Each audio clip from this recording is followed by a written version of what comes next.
Israel के PM Netanyahu से प्रधानमंत्री नरेंद्र मोदी की बातचीत हुई है। प्रधानमंत्री नरेंद्र मोदी से इजराइल दौरे को लेकर चर्चा की है नेतन्याहू ने। प्रधानमंत्री मोदी से यरूशलेम में मिलने का इंतजार है, ये कहना है नेतन्याहू का। देखिए, इंतजार किया जा रहा है प्रधानमंत्री नरेंद्र मोदी के वहां पहुंचने का और बातचीत का, मेल मुलाकात का।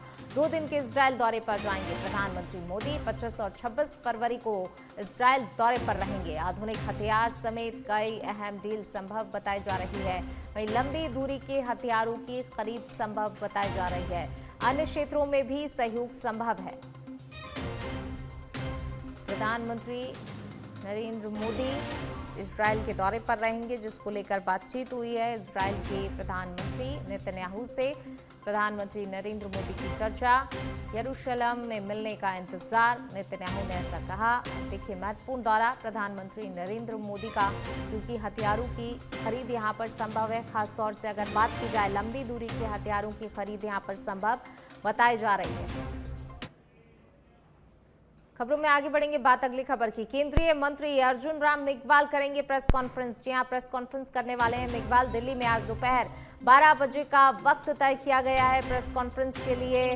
राजस्थान सरकार के 2 साल पूरा होने पर प्रेस कॉन्फ्रेंस रखी गई है, जिसमें मेघवाल मीडिया से मुखातिब होंगे, अपनी बात रखेंगे। जनता के लिए उन्होंने क्या काम किए इन 2 सालों में, क्या उपलब्धियां हैं राजस्थान सरकार की, इन तमाम चीजों को लेकर जो है बात रखेंगे मेघवाल। तो दिल्ली में आज दोपहर 12 बजे प्रेस कॉन्फ्रेंस करने वाले हैं अर्जुन राम मेघवाल। राजस्थान सरकार के 2 साल पूरा होने पर पीसी आयोजित की गई है। केंद्रीय मंत्री अर्जुन राम मेघवाल प्रेस कॉन्फ्रेंस करेंगे, मीडिया से मुखातिब होंगे। राजस्थान सरकार के 2 साल पूरा होने पर यह प्रेस कॉन्फ्रेंस। जयपुर से खबर, कांग्रेस विधायक दल की आज बैठक होगी। विधानसभा में 10 बजे नापक्ष लॉबी की बैठक। शनिवार को सत्ता पक्ष और कांग्रेस विधायकों में गतिरोध हुआ था। 2 साल बनाम 5 साल की चर्चा के मामले में गतिरोध देखने को मिला था।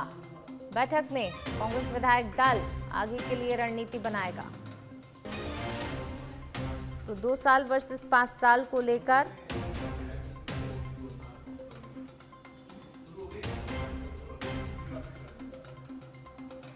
2 साल वर्सेस 5 साल की चर्चा के मामले में जिस तरीके से गतिरोध देखने को मिला था सत्ता पक्ष विपक्ष के बीच, इसी को लेकर कांग्रेस विधायक दल की बैठक शुरू हो गई है।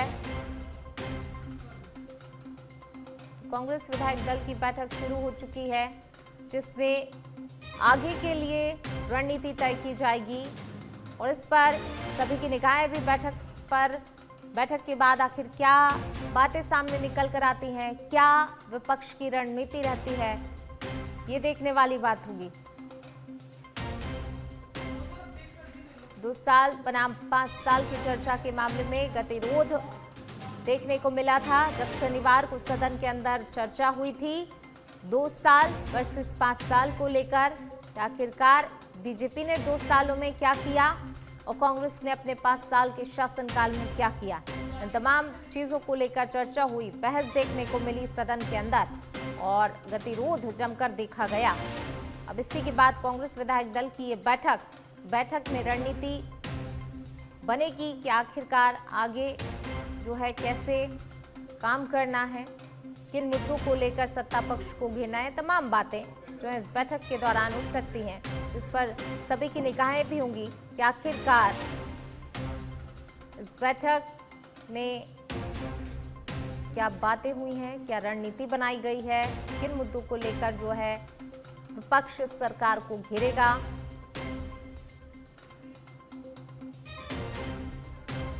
और ज्यादा बातचीत के लिए सहयोगी सुनील हमारे साथ जुड़ गए हैं। सुनील, कांग्रेस विधायक दल की बैठक शुरू हो चुकी है, क्या ऐसे मुद्दे जो इस बैठक में उठ सकते हैं, क्या कुछ रणनीति यहां पर विपक्ष की तरफ से बनाई जा सकती है?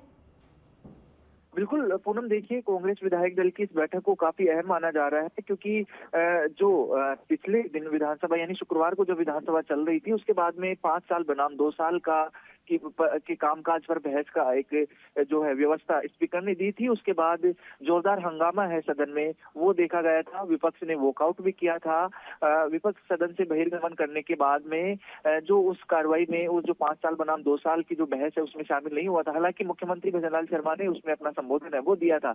उसके बाद से ही ऐलान किया गया था कि सोमवार को जब विधानसभा शुरू होगी उससे पहले 10 बजे हमारे कांग्रेस विधायक दल की बैठक होगी। वही बैठक अभी चल रही है। आगामी रणनीति को लेकर चर्चा होगी और जिस तरह से 5 साल बनाम 2 साल की बहस के मुद्दे को बदला गया सत्ता पक्ष के द्वारा, उस पर चर्चा की जाएगी कि आगे सदन में किस तरह से भाग लेना है और ऐसे कौन से मुद्दे हो सकते हैं जिसको लेकर सरकार को सदन में घेरा जाएगा। इन तमाम मुद्दों को लेकर बैठक होगी और खास बात यह है कि इस बार पहली बार जो पूर्व मुख्यमंत्री अशोक गहलोत जो है वो भी आज विधायक दल की बैठक में शामिल होने हैं, क्योंकि इस सत्र में अभी तक नहीं आ पाए थे। पहले स्वास्थ्य कारणों से और उसके बाद में व्यक्तिगत कारणों से विधानसभा नहीं पहुंच पाए थे। लेकिन अभी पूर्व मुख्यमंत्री अशोक गहलोत भी आज विधानसभा पहुंच चुके हैं। कांग्रेस विधायक दल की जो बैठक है उस बैठक में मौजूद है। नेता प्रतिपक्ष टीकाराम जूली की अध्यक्षता में ये बैठक हो रही है, जिसमें डोटासरा, गहलोत समेत तमाम कांग्रेस के विधायक है वो मौजूद है। और आगे इस मुद्दे को 5 साल बनाम 2 साल का जो मुद्दा छिड़ा था शुक्रवार को, उस मुद्दे को आगे किस दिशा में ले जाया जाएगा, इस पर कांग्रेस अपनी जो है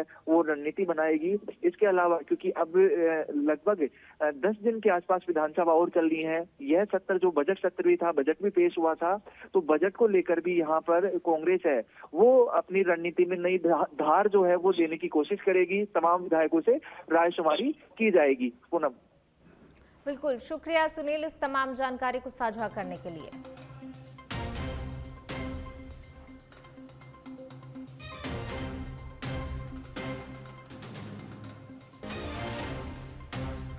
तो कांग्रेस विधायक दल की बैठक शुरू हो चुकी है। इसमें आगे की रणनीति को लेकर चर्चा की जा रही है।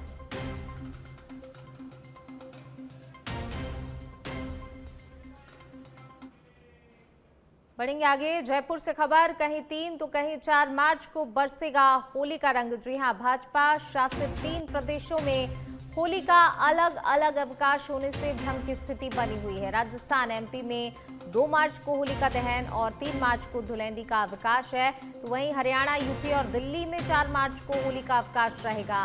राजस्थान में 28 फरवरी से 3 मार्च तक बंद रहेंगे सरकारी कार्यालय। यानी कि देखिए 28 तारीख से लेकर सीधा 3 मार्च तक सभी सरकारी कार्यालय बंद रहेंगे। तो ऐसे में ये भी है कि जो आपको ज़रूरी काम है सरकारी कार्यालय से संबंधित वो आप पहले ही निपटा लें, नहीं तो आपको 28 तारीख से लेकर 3 तारीख तक जो है सब कुछ बंद रहेगा। राजस्थान में 28 फरवरी को शनिवार और 1 मार्च को रविवार का अवकाश है। 2 और 3 मार्च का राज्य सरकार ने अवकाश घोषित किया है।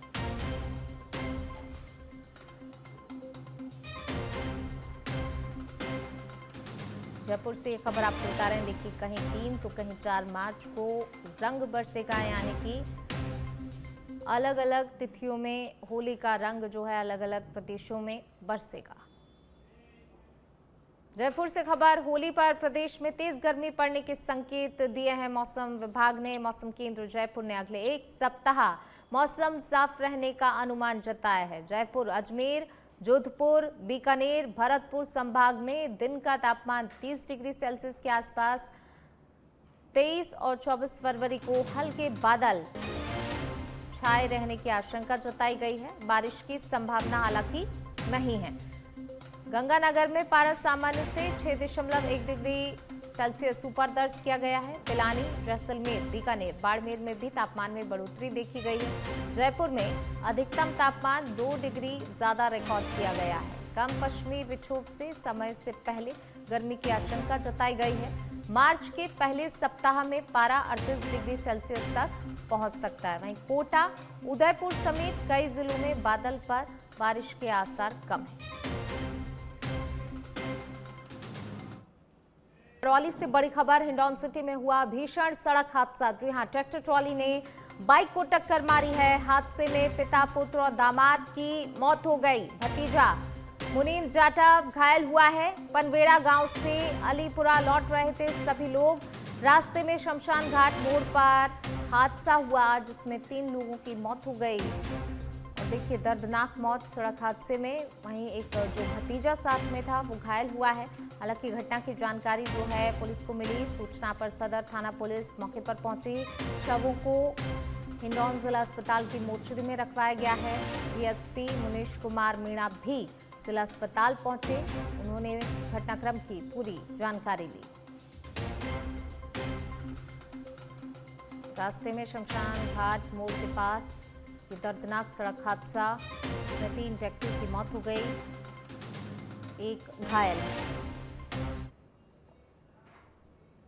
बढ़ेंगे आगे बात अगली खबर की। जोधपुर में रविवार को सालावास से बोरानाड़ा जाने वाली सड़क पर एक दर्दनाक सड़क हादसा हो गया, जिसमें तेज रफ्तार डंपर की टक्कर से एक बाइक चालक की मौत हो गई। प्रत्यक्षदर्शियों के अनुसार डंपर ने सामने से आ रही मोटरसाइकिल को जोरदार टक्कर मार दी, जिससे बाइक चालक गंभीर रूप से घायल होकर सड़क पर गिर पड़ा।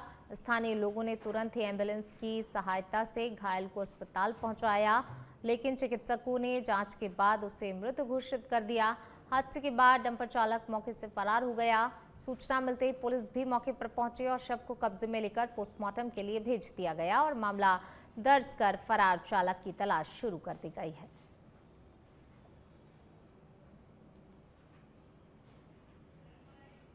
तो डंपर की टक्कर से बाइक चालक की मौत हो गई। डंपर की रफ्तार तेज होने के कारण यह हादसा हुआ है।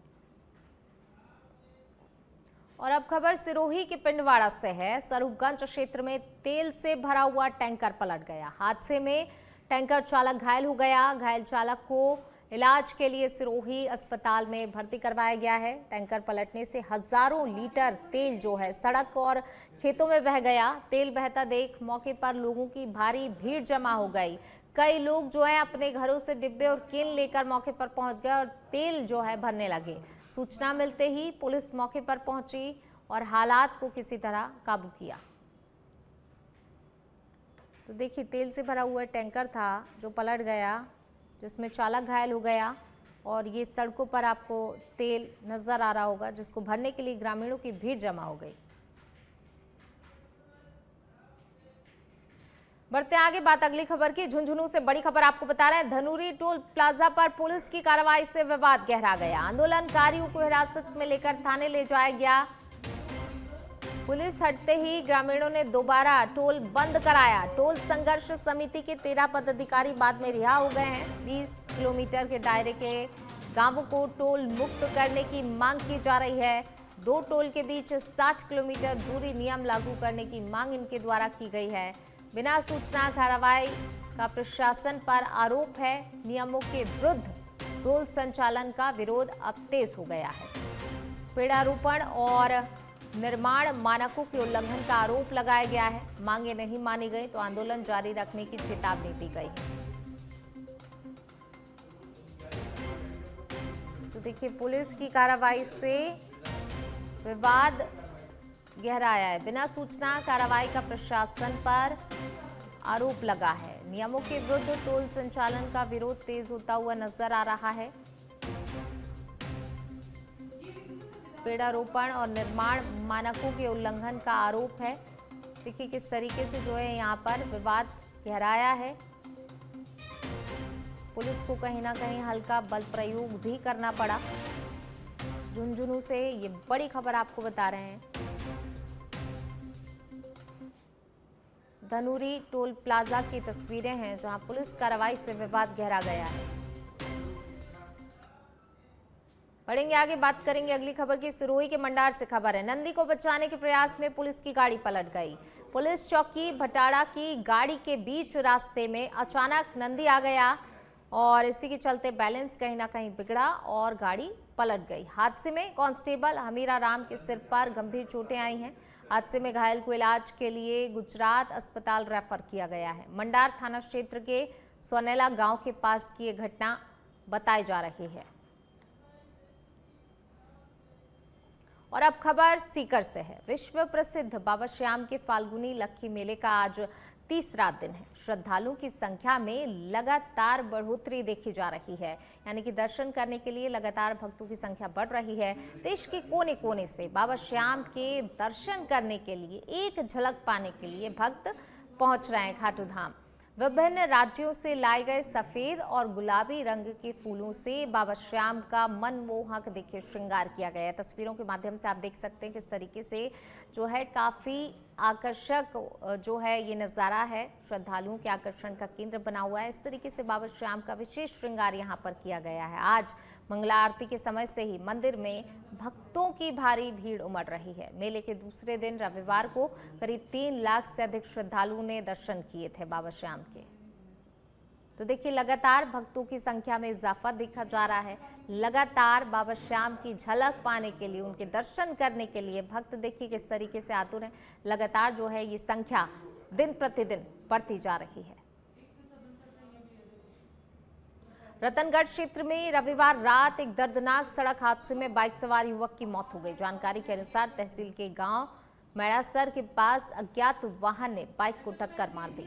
टक्कर के बाद गंभीर रूप से घायल बाइक सवार को तत्काल ही जिला अस्पताल पहुंचाया गया, जहां पर डॉक्टरों ने जांच के बाद उसे मृत घोषित कर दिया। मृतक की पहचान गिरधारी लाल के रूप में हुई है। घटना की सूचना पर पुलिस मौके पर पहुंची और शव को अपने कब्जे में लेकर मोर्चरी में रखवाया गया।